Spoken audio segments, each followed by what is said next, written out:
Hello guys, আমি চলে এলাম একটা নিউ ব্লগ নিয়ে। আজকে আমি উত্তরে যাব আমার ভিডিও করার জন্য মোবাইলের স্ট্যান্ড অ্যান্ড লাইট কিনতে। সাথে একটা জি-ওয়াগন কিনে আনছি, ওইটা দেখাবো। এই যে আমি লিফটে উঠে পড়লাম। এই ভিডিওতে শুধু জি-ওয়াগন গাড়ির রিভিউ দেখাবো। মোবাইলের স্ট্যান্ড লাইটের ভিডিও বা রিভিউ প্রথম চ্যানেলে দিব। যারা দেখতে যাচ্ছেন দিব।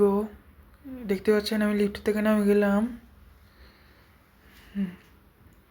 এই যে শপিং টিপিং করে বাসা চলে আসলাম। যারা ভিডিওটা না সাবস্ক্রাইব করেন না করে ফেলুন। এটা আমার নতুন চ্যানেল। প্রথম চ্যানেলে অনেকগুলো ভিডিও ছাড়া হয়েছে। এই ভিডিওতে আমি 10টা লাইক চাই। আমাকে এই জার্সিটা পরে কেমন লাগছে? পর্তুগালের জার্সি। যারা পর্তুগালের ফ্যান তারা লাল কালার বা সবুজ কালারে একটা লাভ রিয়েক্ট দিয়েন, দেখতে ভালো লাগবো। এখন আপনার সাথে শেয়ার করব জি-ওয়াগন মিনি কারের ভিডিও।